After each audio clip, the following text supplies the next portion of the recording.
Saya mohon maaf, bukan saya kurang ajar ataupun anak yang tidak tahu diri. Saya ajak, saya paksa orang tua saya. Beliau ini pejuang, usianya 103. Tidak semuanya paham, tidak semua tahu. Mohon berdiri Bapak Ahmad, bisa kesini ini mendampingi saya. Beliau ini seorang pejuang. Saya ketemu pada saat kemarin Hari Kebangkitan Nasional. Cerita bagaimana 10 November, beliau salah satu saksi. Beliau tidak tahu, tiba-tiba saya digaplok, saya diciumi. Aku suka sama jenderal ini. Banyak jenderal tapi saya bilang, Bapak, tanggal 1 Juni Hari Kelahiran Pancasila, Bapak bisa hadir di Malang, bisa mewakili kita semua. Saksi hidup bagaimana 10 November, bagaimana perjuangan para pemuda. Saya memberikan sedikit 5 menit, tidak keberatan Bapak Ibu sekalian. Beliau berikan sesuatu untuk kita semuanya sebelum kita acara lanjutan. Silakan Pak Ahmad.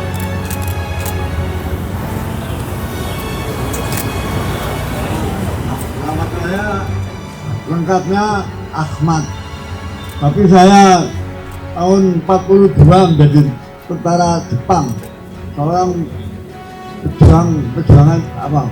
Tentaranya Jepang namanya Heru. Saya tidak bisa dinamakan Ahmad tapi Ahmad, karena Jepang itu mengatakan tidak bisa, hanya Ahmad. Sampai sekarang menjadi nama lengkapnya Ahmad. Saya dilahirkan di Surabaya tahun 1922. Ya.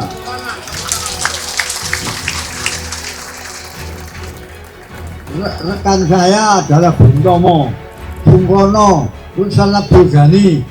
Itu rekan-rekan saya yang paling dekat. Ya. Tapi karena saya tertinggal sampai sekarang, maaf ya, saya tidak sekolah sama sekali. Karena orang tua tidak punya. Jadi saya ya hidup sederhana. Saya pensiun sudah 50 tahun. Ya. Tapi kehidupan saya juga sederhana.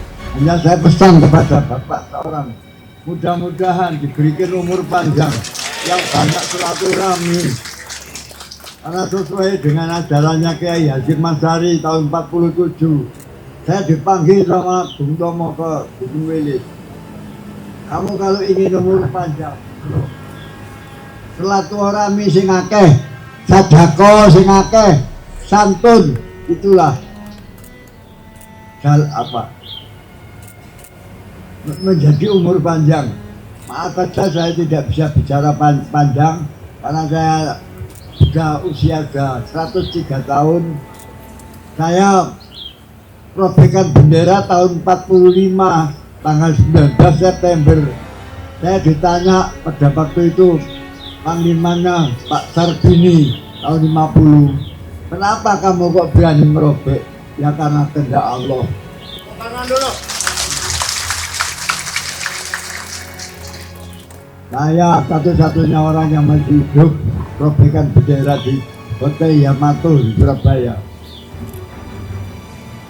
Terima kasih Pak ya semua yang hadir. Saya tidak bisa banyak bicara karena saya sudah tua, tidak bisa punya pikiran yang baik. Jadi pikiran saya selalu, apalagi sekarang saya ini keadaan sakit, tapi saya selalu ingin undangan ini biar jauh-jauh dari Surabaya saya datang dengan Bapak Susilo. Karena pada waktu itu Gubernur Jawa Timur mengatakan, Mbak Mat, sing hati-hati, gak usah keluyuran ado-ado. Gak, aku gak nandini. Aku kata diundang karo Bapak Susilo nang Malang. Ya tapi untuk nek gak dijemput ojo budal. Ya. Kopi pesan. Ya. Tapi saya karena berat kali mudah-mudahan diberi umur panjang, diberi berkah, pangkat diberi pangkat lagi. Maaf ya, saya orang tua bicara ketemunya ya, maaf. Jadi ini cukup sekian. Saya mengucapkan terima kasih. Hanya pesan saya, mudah-mudahan Pak Susilo ini menjadi orang yang lebih banyak, lebih besar umur panjang. Amin. Pertanyaan saya satu, ini ketemu saya baru satu kali. Kemarin hari kebangkitan nasional di Gubernuran, saya duduk, akhirnya saya yang mendekati langsung bapak ini meluk saya nggak kenal padahal langsung cerita. Kenapa bapak tiba-tiba terpikat dengan anak kampung di Soe ini ya kan? Mungkin ya kan banyak jenderal kemarin. Kok bapak lari ke saya? Lain, Pak. Ya karena Allah. Karena apa pada waktu banyak jenderal-jenderal yang datang salaman sama saya, tapi saya tidak ada hati yang seperti hatinya Pak Susilo. Tertarik sekali saya waktu itu. Ya, jadi begitu habis itu selesai acara saya datangi. Ya mungkin ada lagi salah satunya orang yang mungkin anggota dari Tebuireng. Waktu itu ketemu saya di Gubernuran. Yang punya Tebuireng, Prof. Mas Kuri kenal itu. Gus siapa? Gus Igin. Nah, Ya, itu. Karena dulu pada waktu ya si Mas Ari masa hidupnya sama saya terlalu dekat.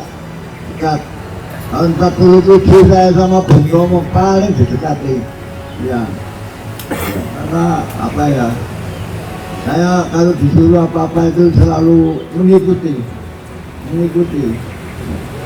Jadi ini programnya orang kayak besar kayak si Mas Ari saya pakai sampai sekarang. Saya tularkan kepada Bapak Susilo. Mudah-mudahan Bapak banyak silaturahmi biar umur panjang seperti saya. Terima kasih. amin. Terima kasih, tepuk tangan dong beliau. Dan satu hal lagi, ya ini Prof. Sinal, ini perlu ditulis kayak begini, ya kan? Para profesor sekalian, jangan dihilangkan sejarah, pengalaman dan ilmu pengetahuan. Satu hal lagi, tidak semua orang pakai bintang ini. Ini bintang nggak sembarangan. Jadi bukan katanya, beliau adalah pelaksana sejarah, pelaku sejarah. Karena ada 3 generasi ya Pak, generasi pembangun beliau. Kita ini yang kedua generasi penikmat atau penerus, yang terakhir jangan sampai menjadi generasi penghancur. Jangan sampai bangsa kita dihancurkan. Malu dengan beliau, salah satu tokoh yang masih ada di Indonesia ini, yang khususnya di Jawa Timur. Terima kasih Pak Ahmad.